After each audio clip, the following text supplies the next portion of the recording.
In most of my videos, I speak at an obscenely high rate of speed. I breeze through topics as efficiently as I can. I put things on the screen meant to retain your attention so that you don't click away. But this time is going to be a little different. I'm going to take it slow. I'm going to put thoroughness over watchability, starting with a proper intro for once. Hi, I'm Lucas. I'm a screenwriter, story developer, writing coach.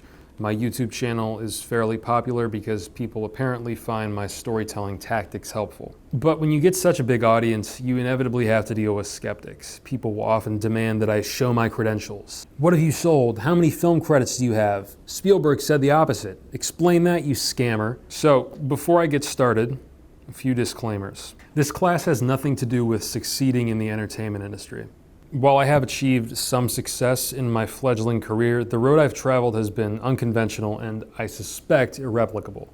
I'm not qualified at this point to give career advice. I'm only going to be talking about the writing craft itself. Another major clarification I need to make is that my method is not a grading system for evaluating other people's work.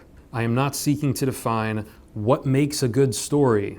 Quite frankly, I don't care. If you watch writing content simply because it enriches your experience of consuming media, awesome. You are welcome here. There's coffee and donuts in the back. But just remember, my sole focus here is to provide tools for storytellers. So, if at any point you feel the urge to comment, what about surrealism? What about anime beach episodes? What about such and such movie where the entire thing is just a giant fight scene? Are you really calling those bad stories? No, I'm not. I recognize that there are infinite ways to tell a story. None are inherently better than others. There is no universal scale of story quality. And maybe you feel threatened by that. I know I certainly used to, until I realized that A, it would be impossible for all of my favorite stories to place highly on the same unified grading scale, and B, I sort of feel like nothing is gained by squabbling over which stories are good and which aren't. On the flip side though, if this video ended right now with me going, see, it's all subjective. No wrong answers, just follow your heart. That wouldn't be helpful to anyone either. So, in order to navigate these waters, I'm gonna have to define the type of end product that I would personally be satisfied with. And for the remainder of this video, I'm going to operate under that definition of quality. To be satisfactory to me, my story, not a story, but my story, must have internal consistency. That means the story doesn't contradict its own logic. And what I'll call thematic wholeness. Every major element of the story contributes to the greater idea or question that is the theme. In other words, makes sense, means something. That's it. Everything I talk about on my YouTube channel is in the service of those two principles. Very simple. These metrics of quality are personal, but this is the last time you will hear me say that. From here on out, when I say do this or don't do that, the ends toward which I am working will be implied. You'll find that I place very little importance on pleasing the audience. If that sounds a bit weird, let me explain. I'm aware that the bulk of writing discourse tends to be about making protagonists likable, making antagonists hateable, or otherwise targeting the consumer's emotions. For many people, I've found this is the entire point of writing. But I prefer not to make my decisions based on how I want the audience to feel. Every audience member has their own perception of the story. I have a lot of respect for Brandon Sanderson, but one of his core mechanics for character writing is a slider for likability, as in how much the audience likes a character at any given point in the narrative. And I have a problem with this because the audience's opinion of a character is completely subjective.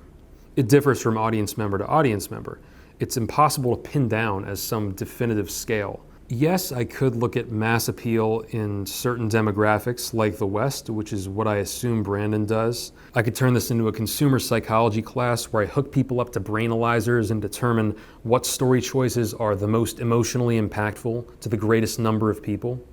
But that would be way out of my lane, and honestly, it would bore me to death. This video is going to be about the internal mechanics of storytelling. I'm not going to worry about how a character will be perceived. Instead, I'm going to ask questions like, what do they believe? How do they feel? What do they say? What do they do? Now, the irony is, when you let go of the entertainer mindset and just focus on telling the right story, that first box will probably end up getting ticked anyway. Because surprise, surprise, the stories people tend to like are the ones that make sense and mean something. Now, in my travels, I was surprised to learn how many writers see world building or magic systems as the actual end goal. Like those things are the reason they write. So just so you know what to expect, I would say my hierarchy of priorities from top down would be something like theme, character, plot, setting, aesthetics. Finally, even though I will be creating a feature-length screenplay over the course of this video, I discourage you from looking at it like a step-by-step guide. A business professor once told me the difference between a process and a method.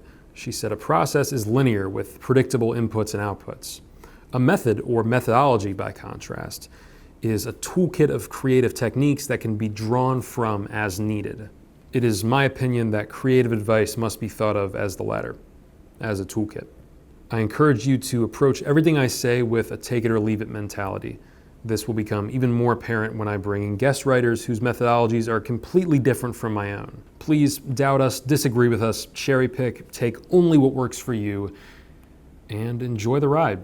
This class is made possible by the local Scriptman Patreon community. It's meant to be accessible to all levels of experience. So I'm going to start chapter 1 by addressing the total newbies, getting them caught up. Then in chapter 2, the ball will get rolling on the demo story. And for the bulk of the video, I will address topics as they become relevant. In the last few chapters, I'll actually type this thing up in screenplay format. For most of it, the medium won't matter, but just in case you were expecting me to get into dialogue tags and inner monologues and other novel writing stuff, negative, not my game. You can find a complete table of contents here or in the description if you're watching on the tube. My statements are mine alone. They do not reflect the views of my guests, nor do the statements of my guests reflect my views. Savvy? Okay. Let's rock and roll.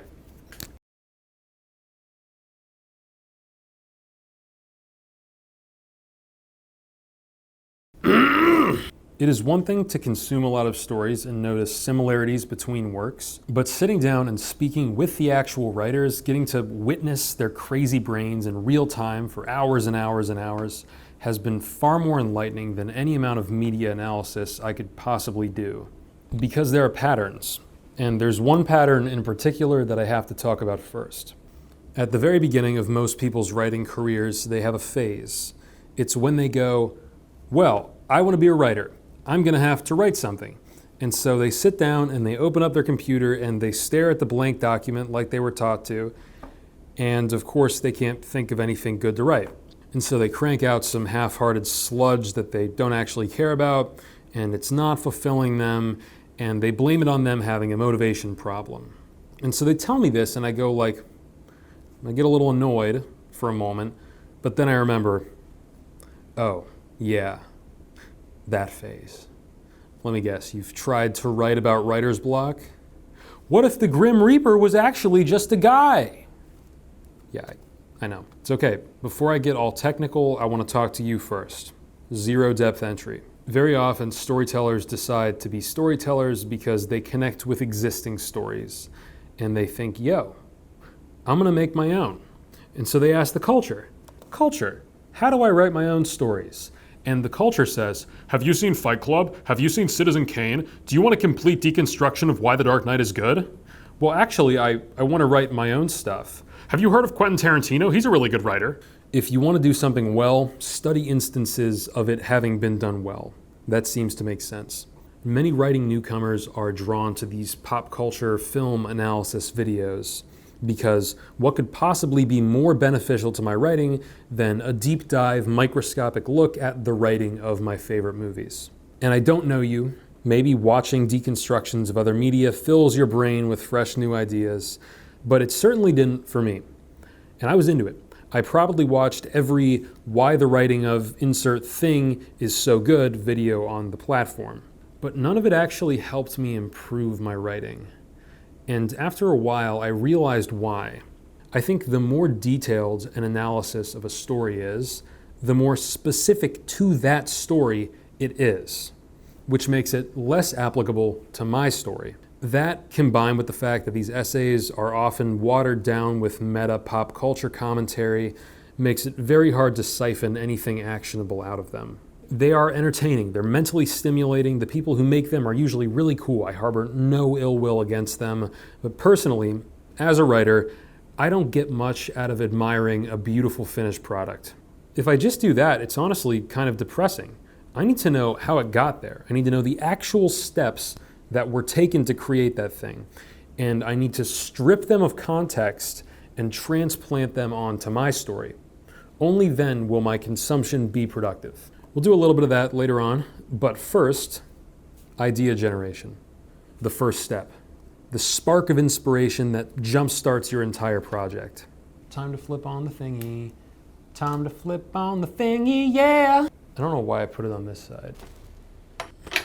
When I first started writing, there was so much pressure surrounding this first step because I expected nothing less than a watershed moment to tell me which idea was the one.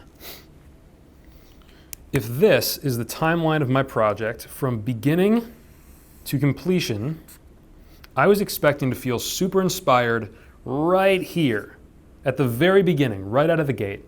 And because I had that expectation, no idea felt good enough.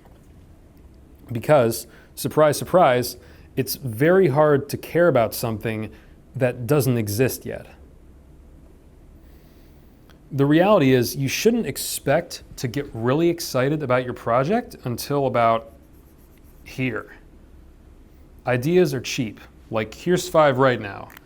A person buys a sentient smoothie named Martha. A bunch of clones compete in an Olympic bike race. A carpet salesman has to hide bodies for the cartel.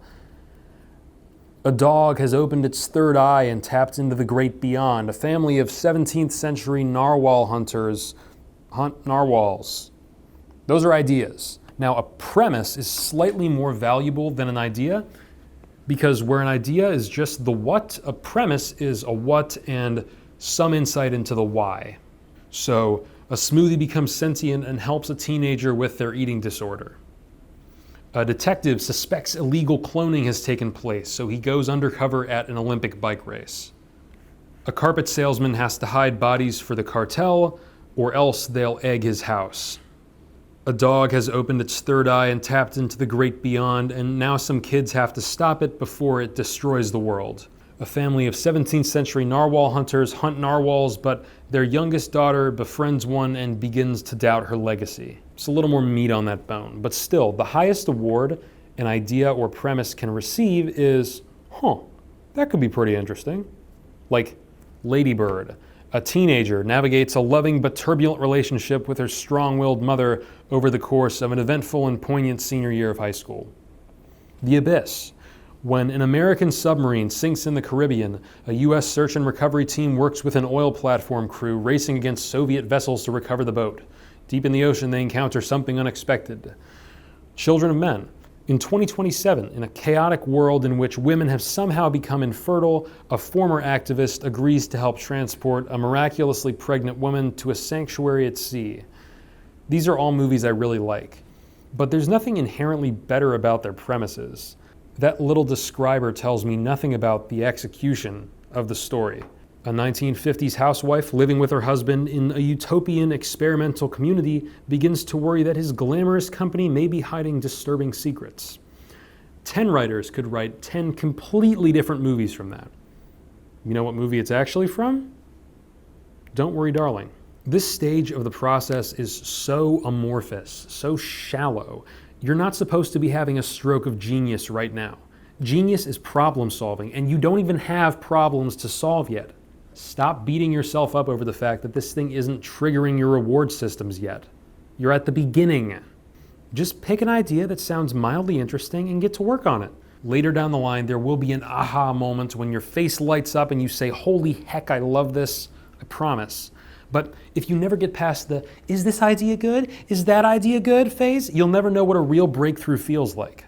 As writers, we have to push through the dull, unassuring buzz of novelty if we want to pick up some actual momentum. For the starting point of my demo story, I thought it would be fun to ask my YouTube subscribers.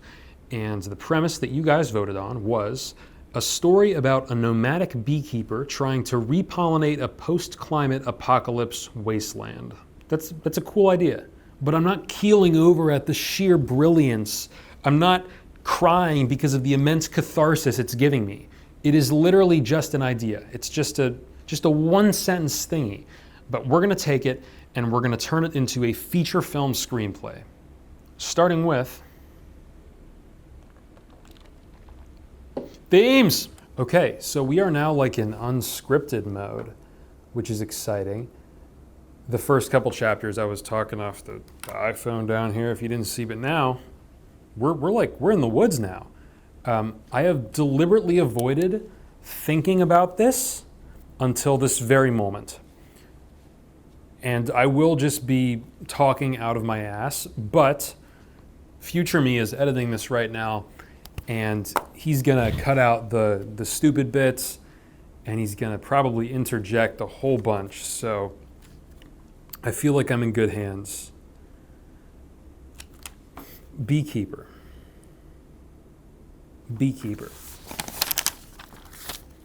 This is a part of the creative process that is generally the first thing I do no matter what stage I'm entering a project at. Like if I'm workshopping somebody's thing and they already have a draft, I always return to this.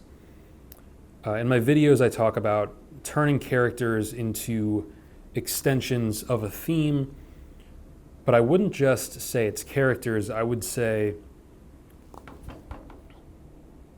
this is why I write scripts for my videos.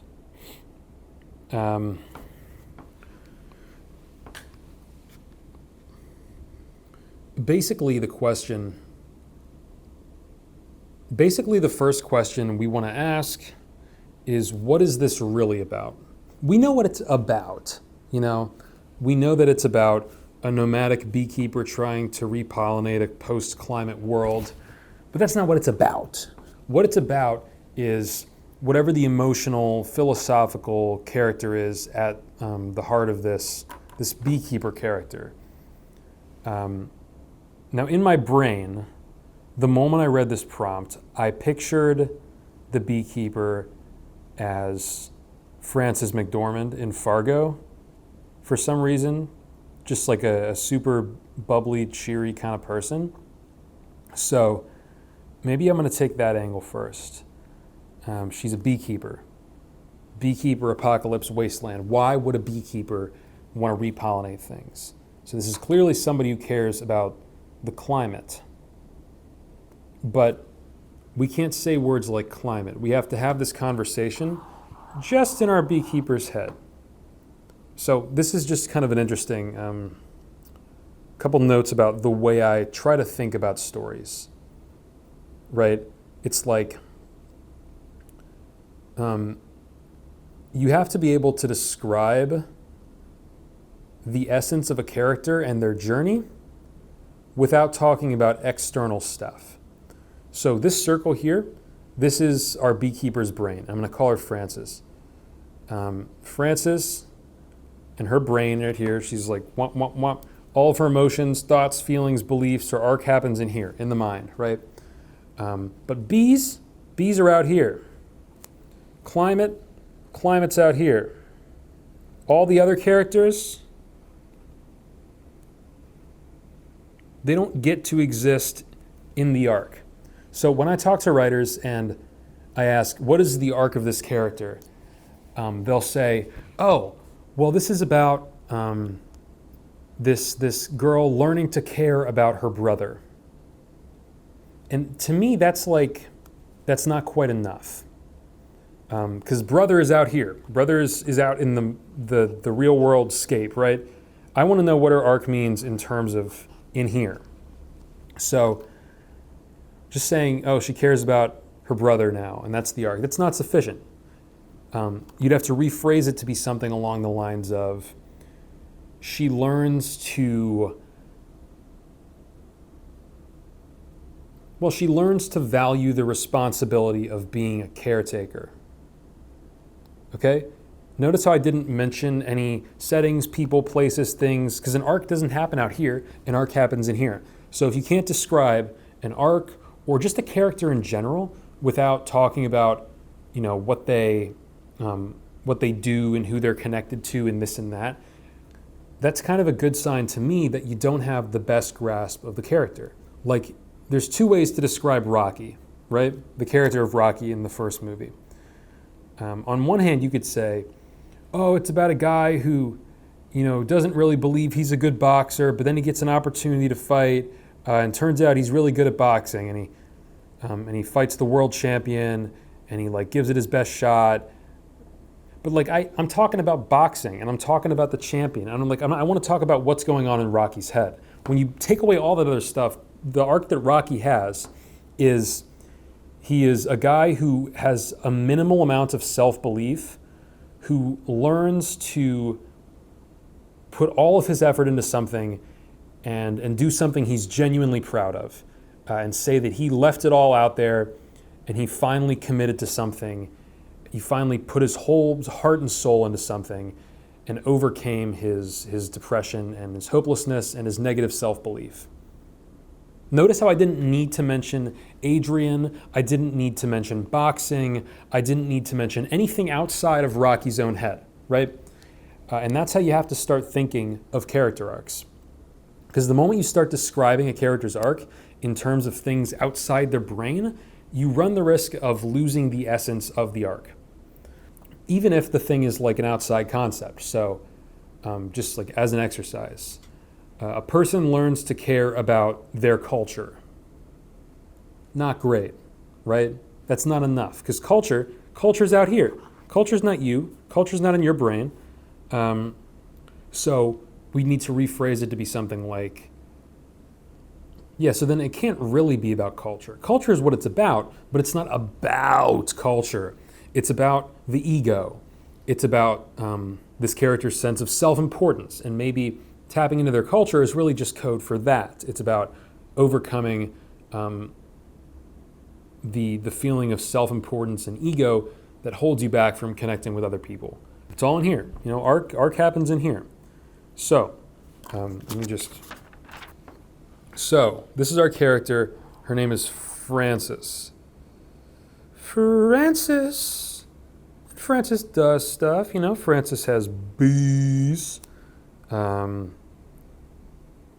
Pollination. Those are goals. So, Frances, bees. What does Frances care about? What does Frances, and you got to walk it backwards, because it's not actually about bees, right? It's not actually about apocalypse. It's not actually about bees. It's about Frances, what's going on in her brain. And we'll have other characters too, because I love supporting characters and I love figuring all that out. But for now, we're just trying to figure out, what is she really about, right? And I'll give you a hint. Repollinating the world, that's how her motivation manifests as a tangible goal, but that is not a motivation, right? I think of motivations in Enneagram terms. People are driven by, some people are driven by a fear, and they want to stop the thing that they fear. They want to run from the thing that they fear. Some people are driven by a desire to dominate.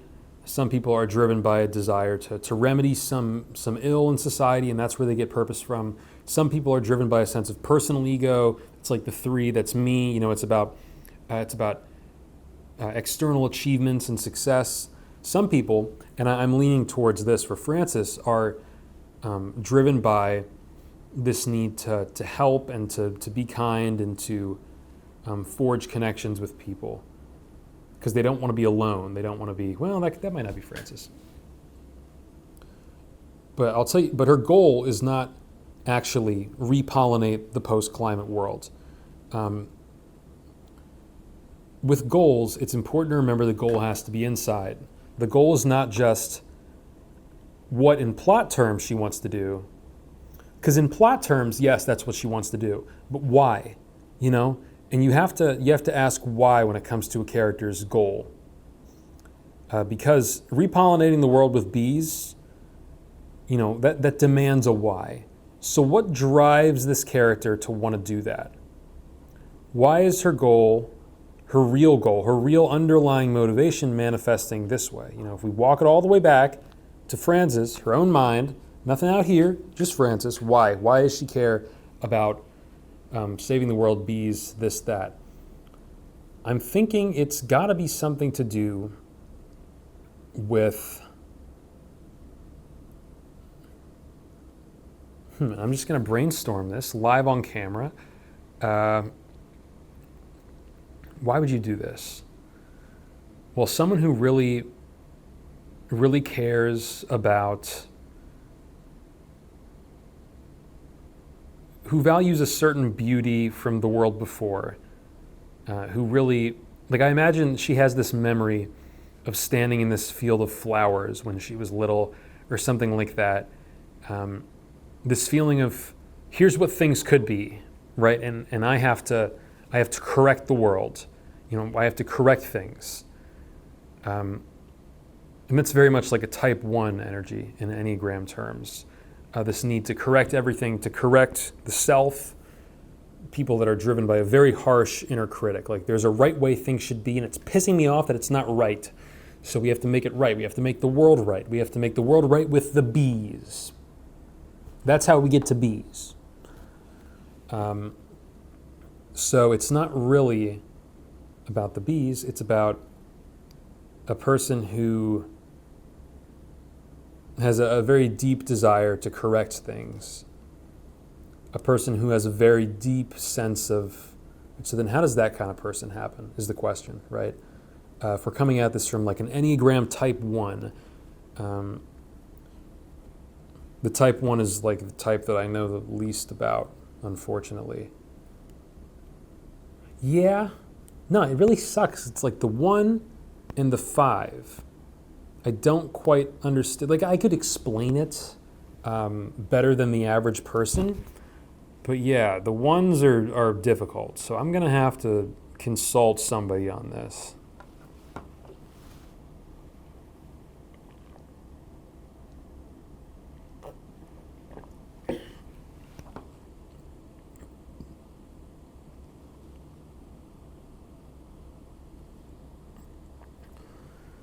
Other things bees could represent. What are bees? What do bees do? Okay, let's think about bees here for a second. Let's just talk about bees. This is not... I should really just be writing with the dry erase on this thing, but I'm not.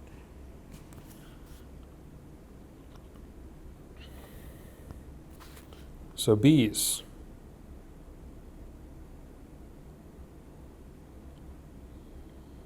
I'm going to correct the world with my bees. I'm going to restore that glorious, pure nature harmony. Bees. Bees. What do we do about the bees? Bees churger.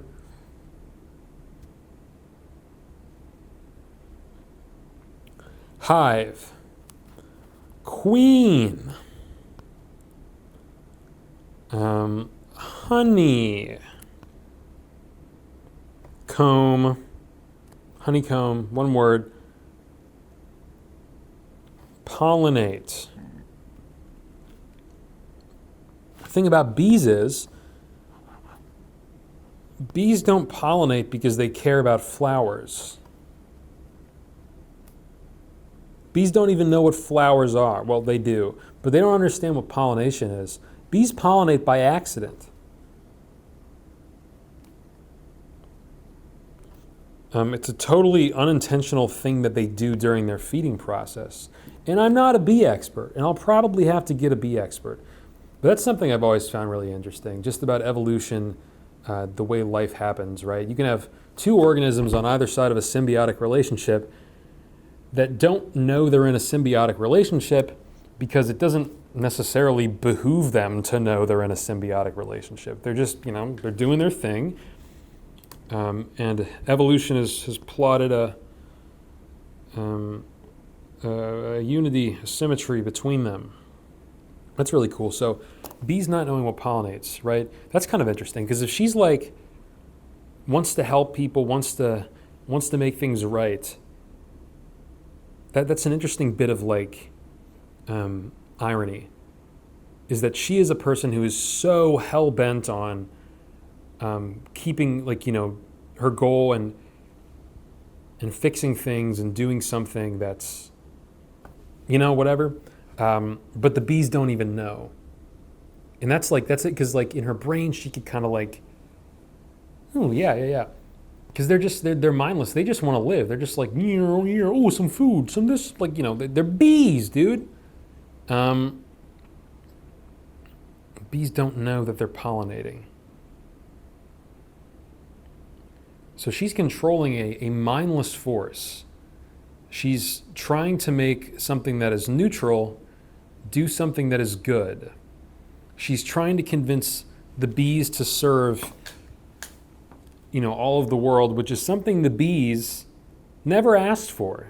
The bees are just programmed to exist, and part of that involves pollinating because of the symbiosis thing. But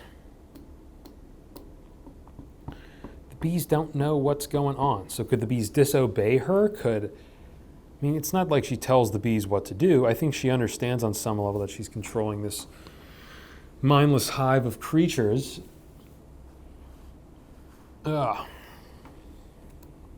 Bees. Francis. Okay, see, this is what I'm talking about. This is that.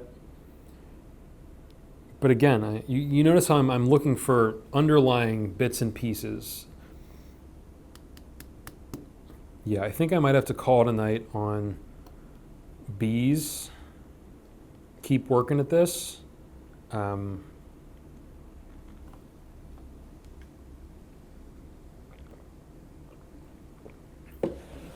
But yeah, this is pretty standard fare.